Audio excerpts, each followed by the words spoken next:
এমনি এমনি জীবন দেয় নাই, জীবন দিয়েছে জাতির মুক্তির জন্য।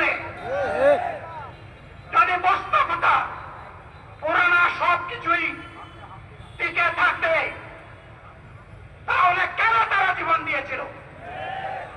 যারা ওই বস্তা পচা ব্যবস্থাপনায় বাংলাদেশকে আবার করতে চান, তাদেরকে আমরা বলি, জুলাই যুদ্ধ করে যারা জীবন দিয়েছে, আগে তাদের জীবনটা ফেরত এনে দেন।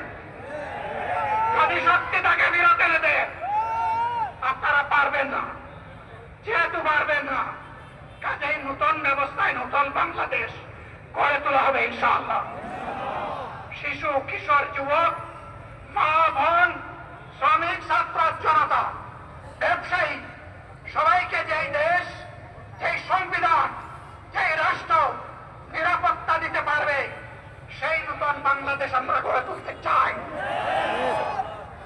ভাইয়েরা, আমাকে সবাই চাপ দিচ্ছে। কেউ বলে ভাই শেষ করেন, কেউ বলে চাচা শেষ করেন। আমি তাদেরকে নিশ্চয়তা দিয়ে বলছি, আমার মুখ আমার আল্লাহ নির্ধারিত সময় থেকে 1 সেকেন্ড আগে হবে না, এবং হায়াত যা দিয়েছেন তার 1 সেকেন্ড আগেও আমি যাব না। অতএব মহান আল্লাহর কাছে আবারও তৌফিক চাই।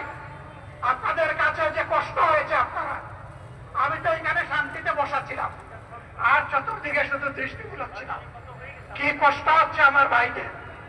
প্রিয় ভাইরা, এই কষ্ট আল্লাহর জন্য। এই কষ্ট কার জন্য?